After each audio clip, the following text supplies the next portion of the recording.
بسم اللہ الرحمن الرحیم۔ روزے کی فضیلت۔ حدیث شریف میں آتا ہے، حضرت ابو ہریرہ رضی اللہ تعالیٰ عنہ سے روایت ہے کہ رسول اللہ صلی اللہ علیہ وسلم نے ارشاد فرمایا، جس نے ایمان کے جذبے سے اور طلب ثواب کی نیت سے رمضان کا روزہ رکھا، اس کے گزشتہ گناہوں کی بخشش ہو گئی۔ حدیث کا حوالہ جو ہے یہ بخاری و مسلم اور مشکات شریف ہے۔ حدیث نمبر 2 حضرت ابو ہریرہ رضی اللہ تعالیٰ عنہ سے روایت ہے کہ رسول اللہ صلی اللہ علیہ وسلم نے فرمایا، نیک عمل جو آدمی کرتا ہے تو اس کے لیے عام قانون یہ ہے کہ نیکی 10 سے لے کر 700 گنا تک بڑھائی جاتی ہے۔ اللہ تعالیٰ فرماتے ہیں، مگر روزہ اس قانون سے مستثنا یعنی الگ ہے کہ اس کا ثواب ان اندازوں سے عطا نہیں کیا جاتا، کیونکہ وہ میرے لیے ہے اور میں خود ہی اس کا بے حق حساب بدلہ دوں گا۔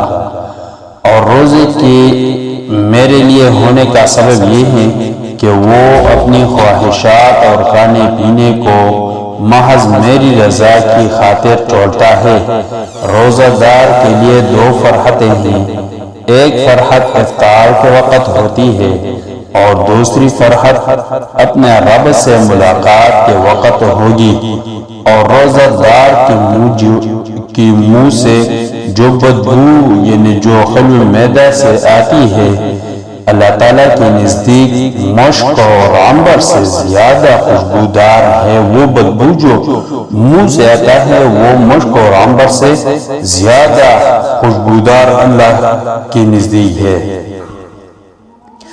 تیسرا حدیث یہ ہے کہ حضرت عبداللہ بن عمر رضی اللہ عنہما سے روایت ہے کہ رسول اللہ صلی اللہ علیہ وسلم نے فرمایا، روزہ اور قرآن بندے کی شفاعت کرتے ہیں، یعنی قیامت کے دن کریں گے۔ یہ شفاعت جو ہے نا یہ قیامت کے دن کریں گے۔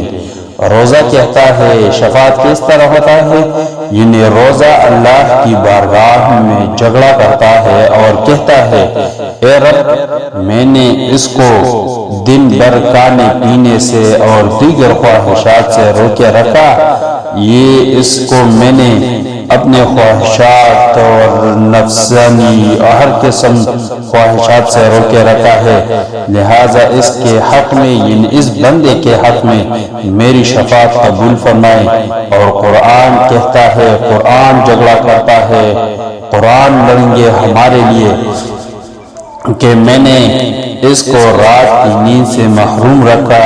اے اللہ، میں نے اس بندے کو رات کی نیند سے محروم رکھا ہے، یعنی جو تراویح میں لوگ قرآن پڑھاتے ہیں، میں نے اس کا خواب حرام کر دیا ہے کہ رات کی نماز میں قرآن کی تلاوت کرتا تھا، لہذا اس کے حق میں میری شفاعت قبول فرمائے۔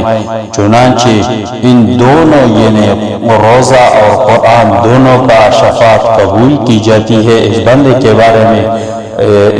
کے بارے میں اس کی شفاعت قبول ہوگی۔